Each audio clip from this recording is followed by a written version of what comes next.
Halo, salam Advent. Kita berada di penghujung tahun 2021. Tetapi sebenarnya kita berada dalam awal tahun liturgi. Tahun liturgi berakhir pada Hari Raya Kristus Raja Semesta Alam.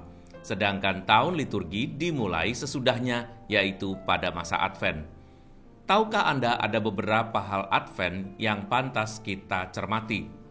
Advent berarti adalah Adventus atau kedatangan, dan artinya kita berada dalam masa kedatangan Tuhan Yesus sambil menantikan, sambil berharap.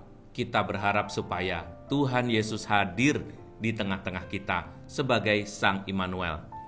Tetapi sebetulnya arti Advent adalah menantikan kedatangan Kristus yang kedua juga, yaitu pada hari akhir. Kedua penantian ini sebetulnya sama. Kalau Advent untuk menantikan Natal, itu berarti kedatangan Sang Yesus Kristus ke dalam dunia yang berinkarnasi atau menjadi daging dalam wujud manusia. Tetapi kalau dalam penantian kita pada hari akhir, maka Advent berarti menantikan kedatangan Yesus sebagai Mesias. Tetapi pribadinya adalah sama. Nah, itulah sebabnya bacaan kitab suci pada masa Advent itu diambil dari Perjanjian Lama yang mengharapkan kedatangan Mesias. Dan Perjanjian Baru juga dibacakan mengisahkan kedatangan Kristus untuk menghakimi semua bangsa. Tokohnya satu, tetapi dipandang dari dua macam pengertian. Dua macam pengertian ini, satu untuk sekarang, satu untuk masa depan. Bangsa Yahudi mengenal juga penantian akan Mesias di hari akhir, dan mereka menganggap bahwa Mesias belum datang. Tetapi bagi kita, Mesias sudah datang, yaitu pada hari raya Natal. Nah, masa Advent terdiri dari masa 4 minggu sebelum Natal, ya. Ketika gereja merayakan kedatangan Kristus yang pertama dan mengharapkan kedatangannya yang kedua. Hari pertama Advent biasanya jatuh pada tanggal 27 November sampai dengan tanggal 3 Desember di setiap tahunnya, di sekitar zaman itu. Nah, Anda juga perlu tahu bahwa sebetulnya Advent itu ada dalam Katekismus Gereja Katolik atau KGK nomor 524. Bunyinya seperti ini.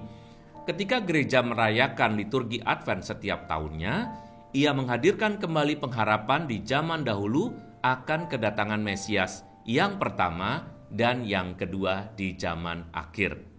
Jadi penantian itu ada di dalam Katekismus Gereja Katolik. Katekismus artinya pengajaran. Gereja mempersatukan kehendaknya. Artinya, ia harus semakin besar, tetapi aku harus semakin kecil. Kalimat ini persis cocok dengan apa yang dikatakan Yohanes dalam Yohanes 3 ayat 30. Jadi selama masa Advent harusnya orang semakin menyadari bukan hanya menantikan Kristus, tetapi dia menyadari bahwa ketaklukan kita kepada Tuhan Yesus adalah karena Dia besar. Itulah sebabnya dengan penuh harapan dan kegembiraan kita menantikan kelahirannya. Nah, Advent bukan bagian dari masa Natal. Anda tahu itu? Anda mengira bahwa Advent ini disatukan dengan masa Natal. Bukan. Masa Advent adalah masa persiapan Natal, tetapi bukan masa Natal.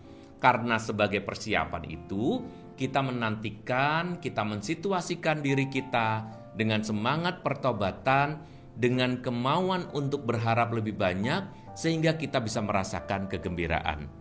Oleh sebab itu, di masa ini kita boleh menghias rumah, kita boleh mendengarkan lagu-lagu yang membawa kepada pengharapan, kita juga boleh mengaku dosa, supaya apa? Supaya pada hari Natal nanti kita sudah sungguh-sungguh siap. Kalau kita berharap, tentu saja orang yang berharap kepada Tuhan harus mempunyai sikap tertentu. Salah satunya adalah bergembira dan bersukacita. Masa Advent itu sering diistilahkan dengan masa pertobatan, mirip dengan masa Prapaskah, tetapi perbedaannya adalah supaya kita dapat layak merayakan Natal dan menyambut Kristus Sang Juru Selamat. Kalau pada masa Prapaskah, kita bertobat karena Kristus menderita. Dan kita mau hidup baru dengan menyambut kebangkitan Tuhan. Ada perbedaannya. Kalau Natal, suasananya lebih berharap. Kalau di dalam masa Prapaskah, suasananya menantikan hari kebangkitan dengan menyesal sungguh. Dan di sana, lagu-lagu yang disajikan adalah lagu-lagu yang sedih.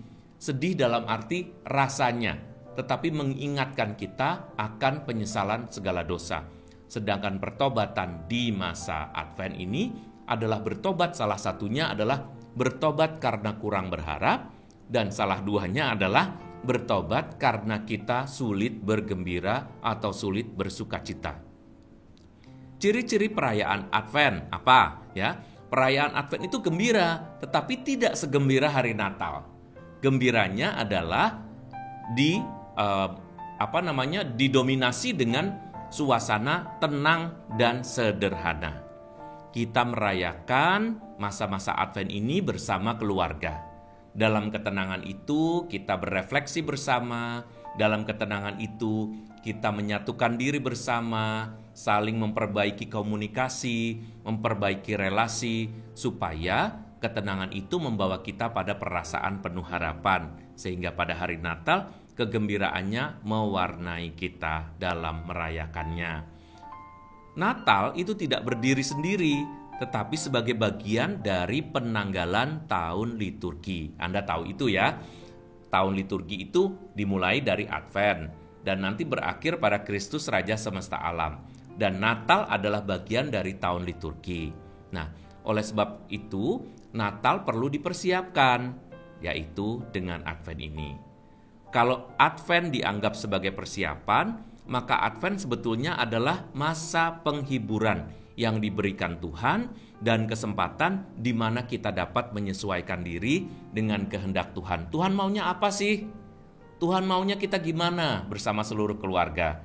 Oh, kita kumpul-kumpul bersama keluarga. Oleh sebab itu, di dunia barat yang mayoritas beragama Kristiani, mereka berkumpul pada hari Natal. Supaya apa? Mereka memperbaiki relasi di antara keluarga dan mereka boleh merayakan Natal yang penuh harapan bersama-sama. Mari kita bercerita sedikit bagaimana kisah Advent terjadi. Perjanjian Baru menyatakan Yesus sebagai Mesias bangsa Yahudi, ya. Meskipun orang Yahudi tidak pernah menganggap Yesus sebagai Mesiasnya, ya.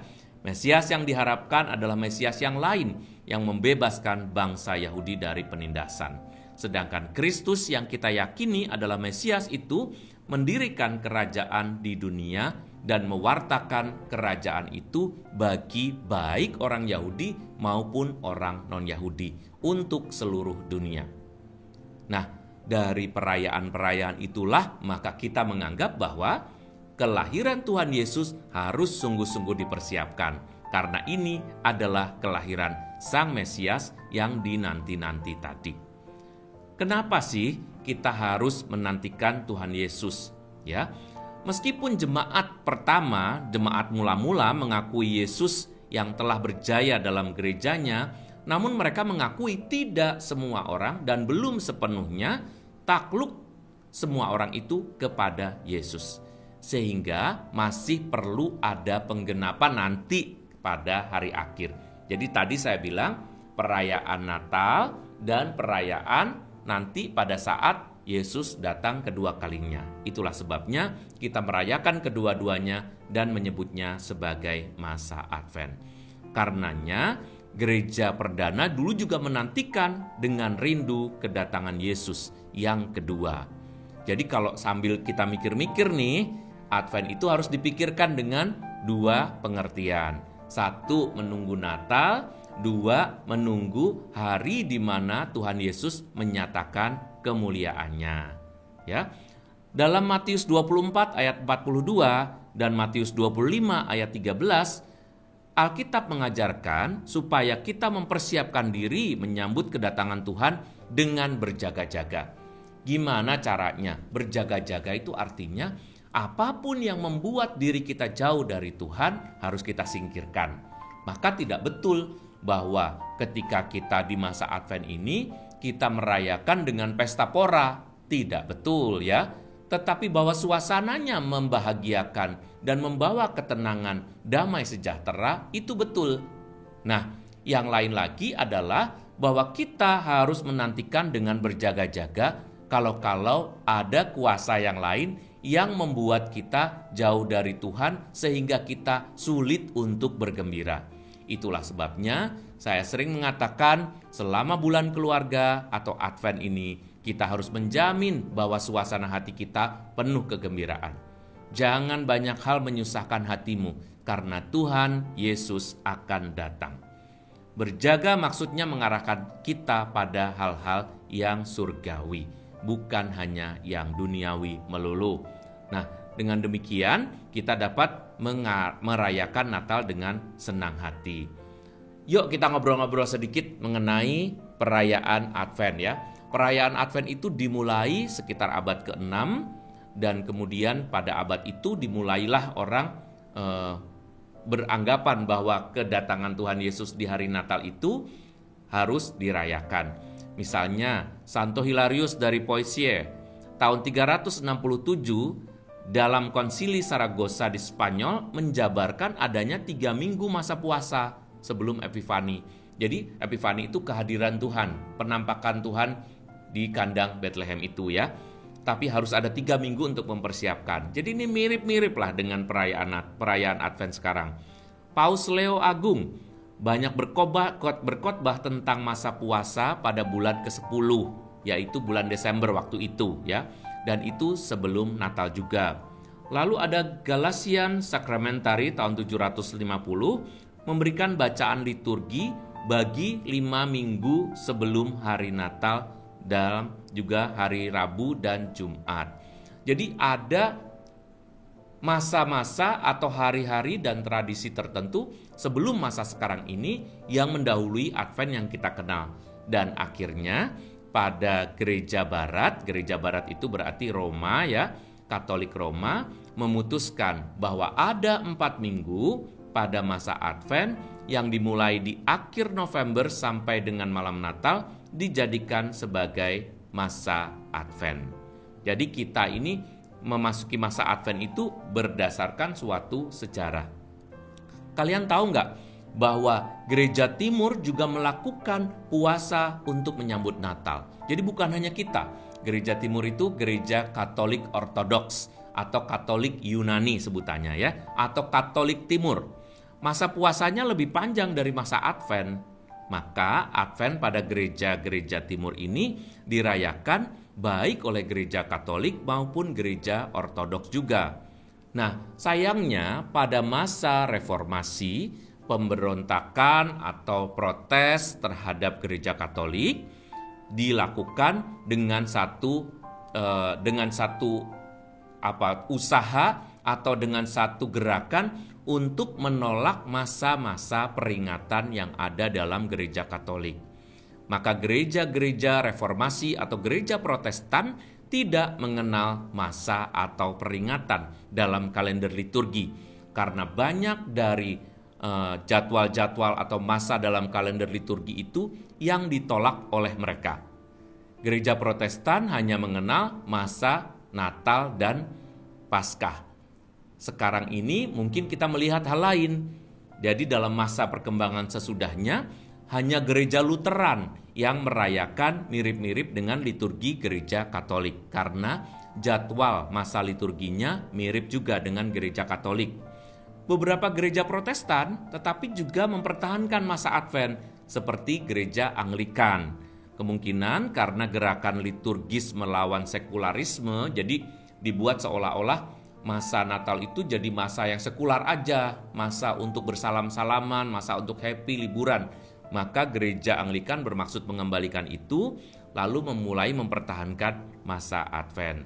Nah, masa Advent sekarang ini semakin populer ya di kalangan gereja baik gereja non-Katolik maupun gereja Katolik Ortodoks. Maka kita bisa melihat juga bahwa di gereja-gereja Protestan mereka juga ada yang merayakan Advent. Bahkan baju-baju atau warna-warna liturgi itu juga dipakai di gereja Protestan sekarang ini. Sebelumnya itu hanya dipakai oleh Gereja Katolik Roma, yaitu masa-masa tertentu dengan warna-warna tertentu. Gereja Lutheran, Anglikan, Metodis, Presbyterian, dan kelompok evangelis telah juga memasukkan tema Advent ini ke dalam masa mereka setiap tahunnya. Nah, masa Advent ini juga adalah masa persiapan yang harus penuh dengan harapan baik. Bangkitkan harapan kita. Kita jangan banyak mengeluh. Kita harus memusatkan perhatian kita kepada Tuhan. Supaya apa? Supaya hatinya penuh dengan kegembiraan. Seperti dekorasi sekarang ini. Ini bukan perayaan Natal, tetapi ini dimaksudkan untuk membangkitkan suasana gembira dan penuh harapan bahwa kita pasti akan merayakan Natal. Maka kita memasang dulu ornamen-ornamennya gitu ya. Ornamen tidak dipasang pada malam Natal. Kenapa? Karena sebelum Natal kita berharap bisa merayakan Natal, maka kita pasang dulu. Maka kita buat dulu supaya kita meyakinkan diri kita bahwa hari Natal pasti akan tiba untuk kita. Selama 4 minggu, kita juga membuat renungan-renungan, dan kalau di Keuskupan Agung Jakarta, membuatnya menjadi renungan untuk bulan keluarga. Bersama dengan keluarga, kita merayakan masa-masa Advent ini dengan kumpul-kumpul bukan untuk beria-ria atau kumpul-kumpul bukan sekedar ketawa ketiwi atau makan minum, tetapi melakukan refleksi, menemukan diri yang dicintai dan dikasihi oleh Tuhan. Nah, Anda sudah ikut kan masa Advent di paroki masing-masing, bahkan harusnya di keluarga masing-masing. Kita ingin agar kita boleh berubah menjadi pribadi yang lebih baik. Gereja Katolik merayakan Advent untuk menantikan kelahiran Yesus dan merayakan Natal sejak tanggal 24 Desember.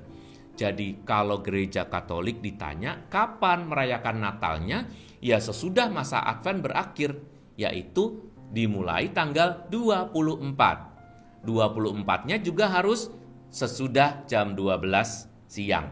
Karena itu adalah pesta atau selebrasi atau misa antisipasi.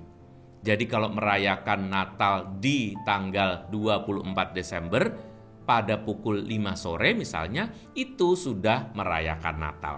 Jadi tanggal 24 Desember sampai 1 minggu sesudah hari raya Epifani atau penampakan Tuhan.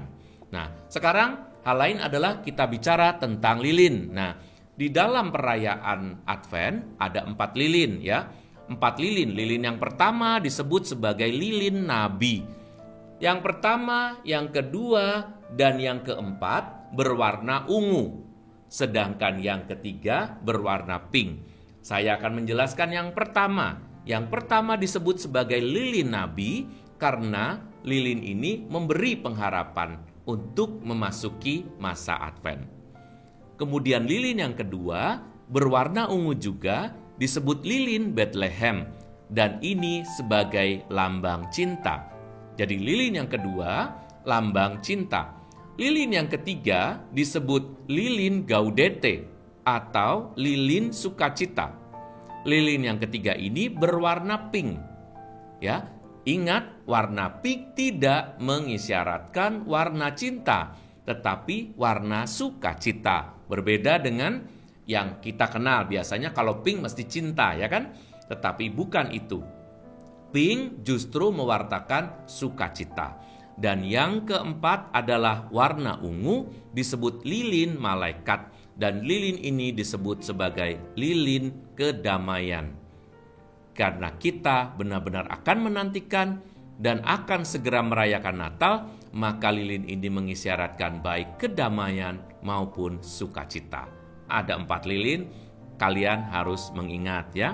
Nah, Advent itu juga sebaiknya menjadi acara di dalam keluarga.